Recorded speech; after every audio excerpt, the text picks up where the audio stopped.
வாழை இலையில மீனை ஸ்டீம் பண்ணி எடுக்கிறது கேரளால ஒரு ஃபேமஸான ரெசிபி. அதோட ஆல்டர்ட் ரெசிபி தான் இன்னைக்கு நான் ட்ரை பண்ணியிருக்கிறேன். தோசைக்கல்ல கருவேப்பிலை இலைகளை நிறைய ஆட் பண்ணியிருக்கிறேன். அதோட தேங்காய் எண்ணெய் ஆட் பண்ணி அயில மீனை ஒரு 4 hours மேரினேட் பண்ணதை நான் அடுக்கி ஆட் பண்ண பிறகு வாழை இலையை வச்சு கவர் பண்ணிட்டேன். அதை ஒரு 10 minutes ஸ்லோ டு மீடியம் ஃப்ளேம்ல குக் பண்ணி எடுக்கிறேன்.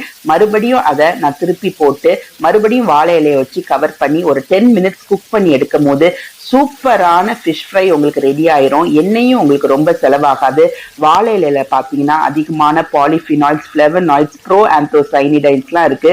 இதெல்லாம் அந்த மீன்ல இன்ஃபியூஸ் ஆகி உங்களுக்கு ஒமேகா 3 ஃபேட்டி ஆசிட்ஸோடைய பயோ அவைலபிலிட்டியை இன்க்ரீஸ் பண்ணி கொடுக்குது. நீங்க சர்வ் பண்றதுக்கு முன்னாடி ஒரு முழு எலுமிச்சம்பழத்தை அதோடைய சாறை நீங்க புழிஞ்சு அதுல சர்வ் பண்ணி பாருங்க. சூப்பர்பா இருக்கும். அதுவும் ரா அனியன்ஸோட இந்த மீனை சாப்பிடும் போது டேஸ்ட் அல்டிமேட்டா இருக்கும். கண்டிப்பா இந்த ரெசிபியை நீங்க ட்ரை பண்ணி உங்க ஃபீட்பேக்கை கமெண்ட் பாக்ஸ்ல எனக்கு